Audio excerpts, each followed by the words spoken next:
আমার হাতে এটা আইকন নিও 10 আর এইটার হয়তো সবচেয়ে বড় ফ্যান আমি। সো এক্সাইটেডটা সবচেয়ে বেশি ছিলাম আমি নিজেই। এই বছরের প্রথম দিকে রিলিজ হয় আইকন নিও 9 পুরো বছরটা কাঁপাইছে, স্টিল কাঁপাইতেছে এবং নতুন ভাবে মার্কেটে এসেছে এই ফোনটা অনেক বেশি এক্সপেকটেশন নিয়ে। এখন দেখার পালা আইকন নিও 10 কি আইকন নিও 9 এর যে অ্যাচিভমেন্ট ওটা কি ধরে রাখতে পারবে নাকি পরিবারের চাপে ভেঙে পড়বে। দেখেন আইকন নিও 10 রিলিজ হয়েছে 2024 এর flagship processor Snapdragon 8 Gen 3 which makes it one of the best flagship killer phone of 2024. Icon Neo 9 এবং Icon Neo 10 যদি আমরা পাশাপাশি রাখি, ডিসপ্লে বলি, ক্যামেরা বলি, পারফরমেন্স যদি দেখি আমরা, এইটা অলরেডি একটা ভিজিবল ইমপ্রুভমেন্ট নিয়ে এসেছে। কিন্তু আসলে ইমপ্রুভমেন্টটা কত বেশি এইটা জানার জন্য আপনার পুরো ভিডিওটা দেখা লাগবে। সবার আগে দেখে নিব আমরা বক্সে কি কি পাচ্ছি। ফোন তো রয়েছে, তার সাথে একটা কাভারটা বেশ ইউজেবল। এর পাশাপাশি আমরা চার্জার পেয়ে যাচ্ছি। আর এই ফোনটা আমাকে পাঠিয়েছে বসুন্ধরা এমকে মোবাইল পয়েন্টস থেকে। শুধুমাত্র এই ফোন না, যে কোনো ফোন আপনারা পারচেস করতে চাইলে বসুন্ধরা এমকে মোবাইল পয়েন্টস হতে পারে আপনার জন্য বেস্ট চয়েস। আরেকটা অ্যানাউন্সমেন্ট করে রাখি, তা হলো এখন থেকে শুরু করে আগামী 3 মাস পর্যন্ত যতগুলো আমার লং ভিডিওস আসবে সবগুলোতে আমি একটা গিভিও করব। গিভিও হিসেবে থাকবে QCY এর T13 Proটা। এখনো যদিও আমি অর্ডার করেছি, এখনো আমার কাছে আসে না, আমি 10টা আপাতত নিয়ে আসতেছি। সো নেক্সট যতগুলো ভিডিও আসবে লং ভিডিও ইউটিউবে, আপনারা যদি এইগুলো গিভওয়ে হিসেবে পেতে চান, গিফট হিসেবে পেতে চান, তাহলে আপনার ইউটিউবে অ্যাক্টিভ থাকা লাগবে এবং আমার ফেসবুকে যে গ্রুপটা আছে ওইখানে অ্যাক্টিভ থাকা লাগবে। এবং বাকি ডিটেলস আমি ডিসক্রিপশনে দিয়ে রাখবো কিভাবে আমরা গিভওয়েটা করব। চলেন আমরা কোপাকুপি শুরু করে সবার আগে শুরু করব আমরা ডিজাইন এবং বিল কোয়ালিটি নিয়ে। আইকন ডিজাইন আজকাল না স্যামসাং এবং আইফোন লেভেলে চলে যাচ্ছে। আইফোন এবং স্যামসাং যেভাবে আমাদের বছরের পর বছর সেম ডিজাইন দেয়, ঠিক সেম কাজটা তারাও করতেছে। আইকন নিও 9 এ যা ছিল 10 এও তা দিছে। আর নেক্সট ইয়ার যদি দেয় ভাই, যে ভালোবাসাটা আইকুর জন্য দেখায় তার 3 গুণ না বাস ভরা শুরু করবো। তবে ক্যামেরা বাম্প একটা চেঞ্জ হয়েছে, তাও খুবই মাইনর, আপনি দূর থেকে বুঝবেন না। তবে এখানে ক্যামেরা দুইটা একসাথে করে দেওয়া হয়েছে। এখন আইকন নিও 9 এর মতো ডিজাইন রাখলো, ডিজাইনটা আমার বেশ পছন্দ হয়েছে। আগের মতো এই ফোনও আমরা 3টা কালারে পেয়ে যাব, কালা, সাদা এবং এই 2 টোনের ডিজাইনটা। আমার আগের ডিজাইনটাই পছন্দ হয়েছে, তবে লেদার ফিনিশটা আমার ভালো লাগে নাই। তবে এই কমলা কালারটা কেমন জানি জমে নেয়, যদিও বা আমার লোগোর সাথে ম্যাচ করে যায়। এটা ব্যাকে তারা প্লাস্টিক ইউজ করেছে, তবে ভালো ব্যাপার হলো এটা না বেশ ফিঙ্গার রেজিস্ট্যান্ট, ফিঙ্গার না এখানে তেমন একটা বসে না। এবং ফ্রেমও আমরা প্লাস্টিক দেখতেছি, তবে এখানে একটা মেটাল ফিনিশ রয়েছে। প্রথমে সবাই ভাববে হয়তো এখানে মেটাল ফিনিশ দেওয়া, মেটাল ফ্রেম দেওয়া, তবে মেটাল ফ্রেম না, মেটাল একটা ফিনিশিং দিছে, হুইচ লুকস গুড। ফ্রন্ট অবশ্যই গ্লাস, কিন্তু প্রোটেকশন হিসেবে কি থাকছে এটা কোথাও স্পেসিফাই করা না। সো একটা জিনিস বলতে হবে, বিল কোয়ালিটি না খুবই পোর, আগের মতোই পোর। সো বিল কোয়ালিটিতে একটু পিছিয়ে থাকবে। নিও 10 এর উপরের অংশে আপনারা আয়ার ব্লাস্টার পেয়ে যাবেন, যা দিয়ে এসি, ফ্রিজ পারবেন না, টিভি সহ অনেক কিছু আপনারা চালাতে পারবেন। তার উপর NFC সাপোর্ট রয়েছে, তবে এখানে কোনো ধরনের IP রেটিং দেওয়া হয়নি। সবচেয়ে মজার ব্যাপার হলো ইন ডিসপ্লে ফিঙ্গারপ্রিন্টে তারা আল্ট্রাসনিক ইউজ করেছে, যা আমরা স্যামসাং এর ফ্ল্যাগশিপে সাধারণত দেখে থাকি। এবং স্ক্যানারটা খুব ফাস্ট কাজ করে এবং পজিশনটাও ভালো জায়গাতে দেওয়া আছে। ডিসপ্লেতে চলে আসি, এই ডিসপ্লেতে রয়েছে 6.78 ইঞ্চের 1.5K রেজলিউশনের ডিসপ্লে এবং সাথে থাকছে 144 হার্টজ রিফ্রেশ রেট। 1800 নিচ্ছে নর্মাল ব্রাইটনেস এবং 4500 নিচ্ছে পিক ব্রাইটনেস পেয়ে যাবেন এই ফোনে। এবং সবচেয়ে মজার ব্যাপার হলো এখানে থাকছে 80 LTPO প্যানেল, যা কিনা আপনার ব্যাটারির জন্য, ব্যাটারি কনজাম্পশনের জন্য খুব ভালো হতে যাচ্ছে। ডিসপ্লেটা ফ্ল্যাট, তবে আপনার আশেপাশে এখানে কার্ভ থাকার কারণে আপনার হাতে নিয়ে কমফোর্টেবল ফিল হবে। স্যামসাং এর S24 আলট্রার মতো বাল্কি ফিল হবে না। আর সবচেয়ে মজার ব্যাপারটা কি জানেন, এইটার ব্রাইটনেস তাদের ফ্ল্যাগশিপ আইকিউ 13 থেকেও বেশি। এবং এই ফোনটা পার্টিকুলারলি আপনার S24 আলট্রা থেকেও সানলাইটে খুব ভালো মতো বেশি ভিজিবল থাকে। সো যারা মুভি পছন্দ করেন, নেটফ্লিক্স, অ্যামাজন প্রাইম, তাদের জন্য এটা মাখন একটা ডিসপ্লে। আর যারা গেমিং পছন্দ করেন, ফ্ল্যাট ডিসপ্লে তো দেয়া আছে, সো কোনো ধরনের ঘোস্ট টাচিং, মিস টাচিং এই ফোনে আপনারা ফেস করবেন। ক্যামেরাতে চলে আসি, ক্যামেরাতে থাকছে এখানে dual camera setup. Primary lens হিসেবে থাকছে 50 মেগাপিক্সেলের IMX921 CMSO ইমেজ সেন্সর এবং 8 মেগাপিক্সেলের আলট্রা ওয়াইড। এইটার আপনি খেলনা লেভেল বলতে পারেন, এটা কোনো কাজের না। সেলফিতে থাকছে 16 মেগাপিক্সেলের একটা sensor, which is pretty good. Day লাইটে আমি অনেক ছবি তুলেছি, লাইট ভালো থাকলে most of the mid range ফোনের মতো এইটা না খুব ভালো ছবি ক্যাপচার করে, স্পেশালি প্রাইমারি লেন্সে। তবে ভাই HDR এ না খুব ভালো রকমের স্ট্রাগল করে আইকিউ 13 এর মতো। আর এইটার ক্যামেরা আমি যদি স্পেসিফিক এই বাজেটের কোনো ফোনের সাথে কম্পেয়ার করি, লাইক Honor 200 এর সাথে যদি কম্পেয়ার করি, এই ফোনের ক্যামেরা এই বাজেটের সবচেয়ে বেস্ট। এটার সাথে কম্পেয়ার যদি করি, টো টু টো যদি দেখি, এইটা থেকে না অল্প খুবই স্লাইডলি পিছিয়ে থাকবে Iqoo Neo 10। আর Iqoo Neo 9 এর সাথে যদি তুলনা করি, Iqoo Neo 10 এ ভিজিবল একটা ইমপ্রুভমেন্ট আছে, স্পেশালি ক্যামেরা সেকশনে। তবে সে একই কথা মিড রেঞ্জ লেভেলে যত ফোনই আছে, আমি তো বললাম Honor 200 ক্যামেরা সেকশনে স্পেশালি বেস্ট পারফর্ম করে। তবে ভাই এই বাজেটে যত ফোন আছে না, সবগুলো রাতের বেলা স্ট্রাগল করে। এবং same goes for Honor 200, same goes for Iqoo Neo 10।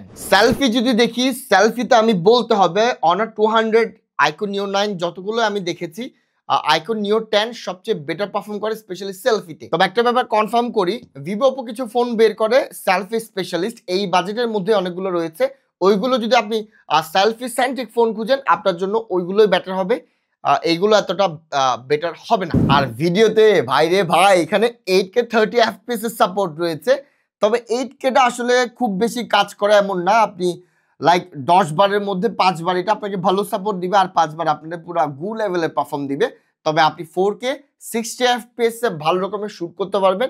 In fact আপনি ব্লগিংও করতে পারবেন। এবং এটা এত কনফিডেন্টলি বলতেছি কারণ আমি আমার এই চ্যানেলটা পুরোটা দাঁড় করাইছি Iqoo Neo 6 এর উপর ভর করে। সো এটা কিন্তু অলরেডি 10, এবং এটার ক্যামেরা বেশ ভালো। আমি Iqoo Neo 6 এ পারলে, কেউ যদি এটা দিয়ে স্টার্ট করতে চান, প্রিটি পসিবল, পারবেন, কোনো ব্যাপার না। এইবার আসি পারফরমেন্সে, যে কারণে আসলে এটা সবার বাপ দাদা অনেক কিছুই বলা যেতে পারে।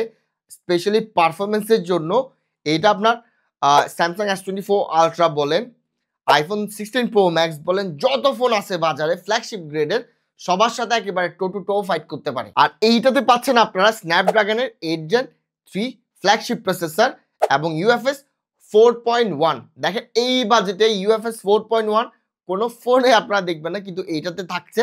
তারপর LPDDR5X সাপোর্ট। পারফরমেন্সের জন্য আরো থাকছে ভিভোর স্পেশাল গেমিং চিপসেট, তা হলো স্পোর্টস Q1 চিপসেট, এইটাও থাকছে।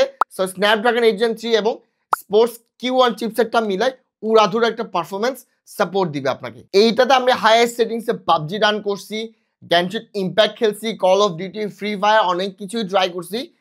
সবগুলোতে এটা একেবারে মাখন লেভেলের দেয়। আর যেহেতু 8 Gen 3 একেবারে শেষের দিকে তারা নিয়ে এসেছে, তার কারণে এটা অপটিমাইজেশন খুবই ভালো, খুবই ভালো। ইনফ্যাক্ট আমি কিছুদিন আগে Iqoo 13 এর রিভিউ করেছি, যেটা কিনা 8 Gen এলিটের সাথে এসেছে। ঠিক আছে, ওইটা প্রসেসর হিসেবে এটার চেয়ে বেটার, কিন্তু ভাই এটা অপটিমাইজেশন ওইটা থেকে অনেক সুপিরিয়র। আমার কাছে যদি Iqoo 13 তে থাকতো আমি দেখাতে পারতাম। তো যারা পারফরমেন্সের জন্য ফোন খুঁজছেন এই বাজেটে, এইটা না দি বেস্ট। এইটার উপরে মার্কেটে কোনো ফোন নাই।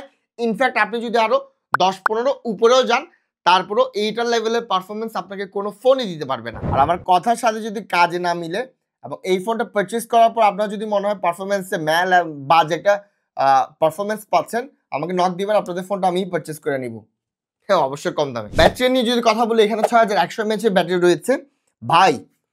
6100 mAh ব্যাটারি, এবং ফোনটাও ছোট, স্লিম, মোটা না।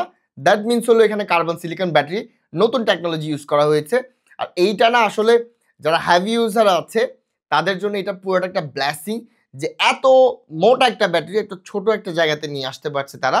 সো আমি চাইবো ফ্ল্যাগশিপ ফোনগুলো যেন এই কার্বন সিলিকন ব্যাটারির সাথেই আসে। এবং বক্সের মধ্যে 120 ওয়াট ফাস্ট চার্জিং পেয়ে যাবেন। 15 মিনিটে এটা 50% চার্জ আপনাকে আরামসে করে দিবে। আর এইটাতে একটা নতুন টেকনোলজি তারা নিয়ে এসেছে, তা হলো আপনি চাইলে গেমিং করা অবস্থায় আপনি এটা চার্জ করতে পারবেন, আপনার কোনো ধরনের প্রবলেম হবে না। এরা ওই লেভেলের প্রোটেকশন এখানে নিয়ে এসেছে। কিভাবে আসছে আই ডোন্ট নো, এই টেকনোলজি সম্পর্কে আমি জানিও না। যেহেতু ওরা নিয়ে আসছে তাই বললাম। তবে আমি সাজেস্ট করব না, যত ধরনের টেকনোলজি আসুক না কেন, এই জিনিসটা আমি কখনোই কাউকে সাজেস্ট করব না। সফটওয়্যারটা যদি দেখি, যেহেতু চাইনিজ ভেরিয়েন্ট, এটা আসছে অরিজিনোএস 5 এর সাথে, based on Android 15, based on Android 15, which is a very good news.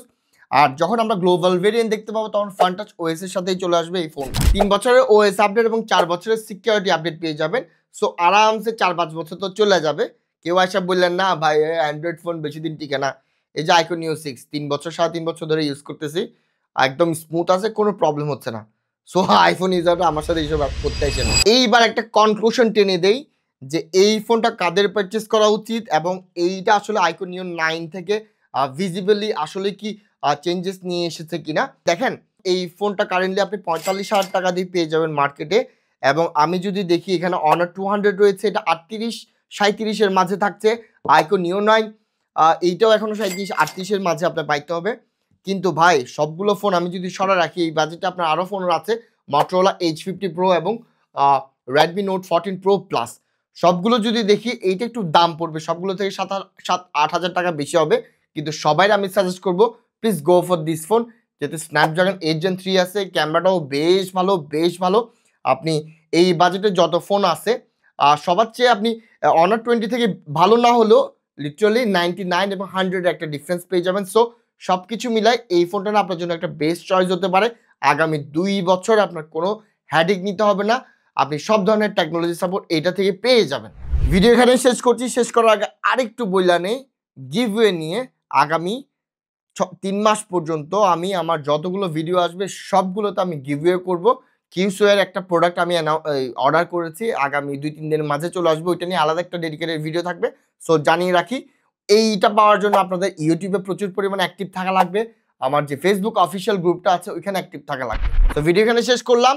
Like, share, subscribe, comment এবং সবাই শেয়ার দিয়ে পাশে থাকবেন। ধন্যবাদ।